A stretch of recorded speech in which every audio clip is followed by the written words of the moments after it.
50 लाखाचं home loan आपण घेतोय एका बँकेतनं 7.5% रेटने, आपण एक रेट ऑफ इंटरेस्ट सेम ठेवू. तर तुम्ही जेव्हा 15 वर्षासाठी लोन घेता त्यावेळेस तो तुम्हाला ईएमआय जो आहे ना तो साधारण 46,000 समथिंग म्हणजे तेवढा पडतो. त्याच्यासमोर तुम्ही इंटरेस्ट जे पे करताय ते 33 लाख रुपये पे करताय. ठीक आहे, बेसिकली 15 वर्षानंतर तुम्ही 83 लाख रुपये पे करताय त्या घराला, 46,000 रुपये ईएमआय. बरोबर.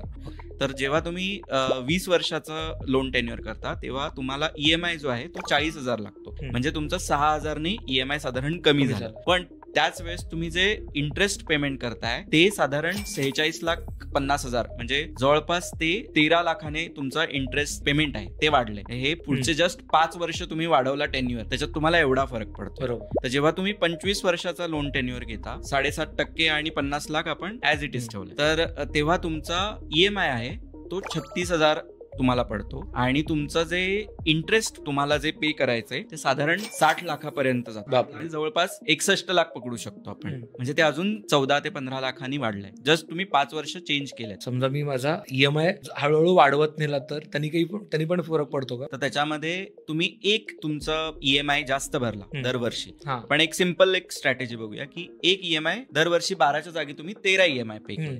त्याचा काय फरक पडतो तर तुमचं जे लोन आहे ते तुम्ही 25 वर्षाचं लोन तुम्ही 20 वर्षात संपवू शकता.